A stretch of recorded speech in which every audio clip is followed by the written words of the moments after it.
Hey everyone, welcome to the FloBikes ranking show. We're going to talk about our domestic men's rankings today. I'm FloBikes senior editor Ian Dille, here with our cyclocross rankings guru, Molly Hurford. Molly, thanks for being here. Thanks for having me. Let's get into these men's rankings. Similar to our international rankings, Stephen Hyde, still injured, falls further down on the list, down into 9th place in our domestic rankings. I talked to Stephen the other day. He seems pretty down, bummed out. We saw some Instagram, social media of him on a trainer. What do we know about Stephen, if and when he'll be back on a bike, back to racing? I mean, he's had one of the toughest injury seasons that an athlete can have, and almost from head to toe, actually, from sternum to ankle, we'll say, since this most recent one was an ankle potential fracture or sprain at Pan-Ams, and yeah, it's not looking great for him. Hopefully a couple weeks off of, the rest ice compression elevation thing will have him back, but right now he's probably just thinking about, can I get back on the bike and be in shape for nationals versus can I get back and hit some of the UCI races before then.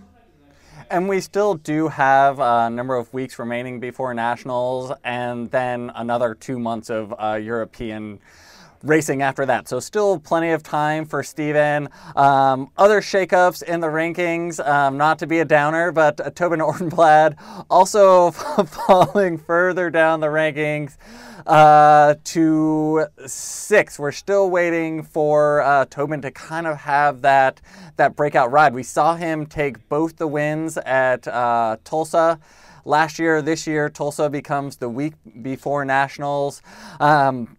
If you're offering Tobin advice on how to turn his season around, what do you tell him? First of all, you're still looking for him to have that breakthrough ride. Let's be clear here.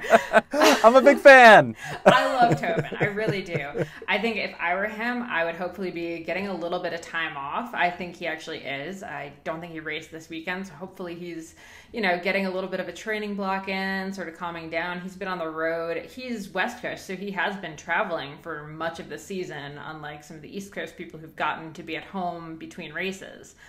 So hopefully he can, recover, have a training block, and come back and, double win again at Tulsa. Yeah, and let's get into one of the best stories that we've had in the last couple weeks. Someone who has been sitting kind of in that 4th to 5th place in our rankings, now leading our domestic rankings, Curtis White. Yay!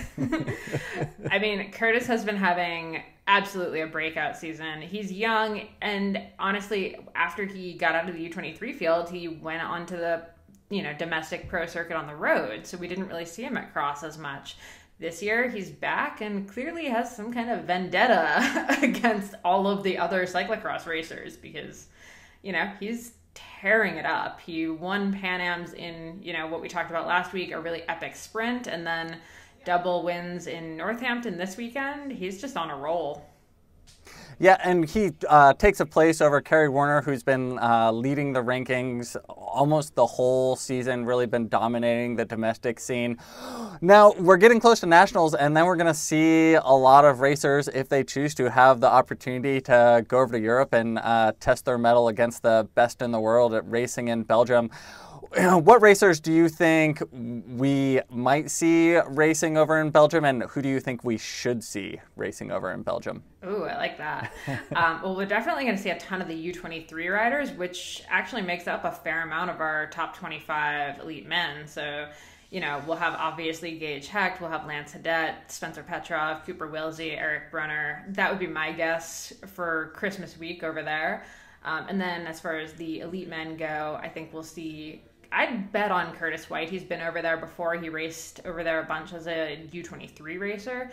Kerry Warner's only shown up for Worlds, but maybe this season, since it's his best season he's had, maybe he'll have more support to get over there. And Mike Vandenham has historically gone over and lived in Europe the past couple of years, so now that his nationals are done and dusted, he'll probably be over for most of the season. We'll have the whole Christmas week block of racing, as well as every Belgian cyclocross race there is live on FloBikes, so you can tune in and see which Americans do end up over there. And Molly, we will be talking with you again in 2 weeks about our domestic rankings. Thanks for being here. Awesome. Thanks for having me.